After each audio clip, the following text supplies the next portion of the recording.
Hello लोगोफोर खुलुमबाय welcome back to माय यूट्यूब चैनल नोंथांमोन साफ्रोमखौबो आंनि बड' लेंगुवेज जिके यूट्यूब चैनलनि गोदान भिडिअआव फिन खेबसेबाव गोसो गोथारै बरायनानै लागासिनो स' लोगोफोर आई होप नोंथांमोना इसोरनि अननायाव जोबोर मोजाङैनो दङ आरो आंबो दासान्दि जोबोर मोजाङैनो दङ। स' लोगोफोर नोंथांमोना जुदि फार्स्ट टाइम आंनि बे चैनेलाव गोदानब्ला अन्नानै चैनेलखौ साबस्क्राइब लाइक कमेन्ट शेयार खालामनानै होनो हागोन आरो बेफोरबायदि खालामनाय दैट मीन्स साबस्क्राइब खालामनायजों लोगोसे आंखौ थुलुंगा होनाय जागोन आरो लोगोसे बर' हारिखौ थुलुंगा होनाय जागोन। दिनैनि भिडिअआवनो जों सावरायनो नागिरदों बड'लेण्ड टेरिटरियेल काउन्सिल जों सुंथाबै बुंनो थाङोब्ला BTC आरो बे BTC थामहिनबा BTAD नि गोरोबथा रादायनि सोमोन्दै जों बे भिडिअनि गेजेरजों सावरायगोन। भिडिअखौ स्किप खालामालासिनो जोबजासिम नायलां अब्लासो बुजिगोन। जुदि भिडिअखौ स्किप खालामालासिनो नोंथांमोना दानि स्किप खालामालासिनो नायगोन अब्ला नोंथांमोना निश्चय बुजिगोन आरो जुदि स्किप खालाम नायगोन अब्ला नोंथांमोना कमेन्ट लिरनायाव आथुर जागोन। बेनिखायनो नोंथांमोना कमेन्ट लिरनायनि सिगां भिडिअखौ फुल वाच खालामग्रो थामहिनबा जोबजासिम नायग्रो।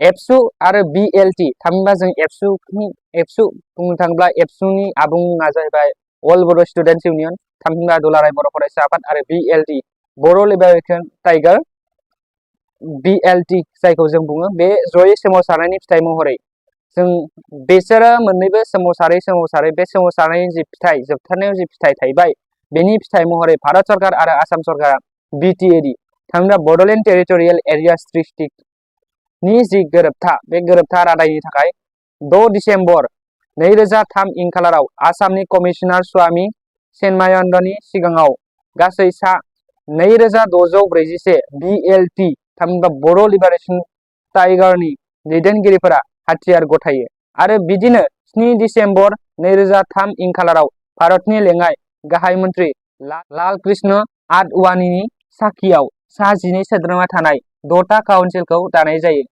2003 मायथाइनि 10 फेब्रुआरि खालारखालि भारत सरकार आसाम सरकार आरो BLT नि गेजेराव बड'लेण्ड टेरिटरियेल एरियास डिस्ट्रिक्ट थामहिनबा जों सुंद'यै बुंनो थाङोबा BTAD गोरोबथा रादाय जायो।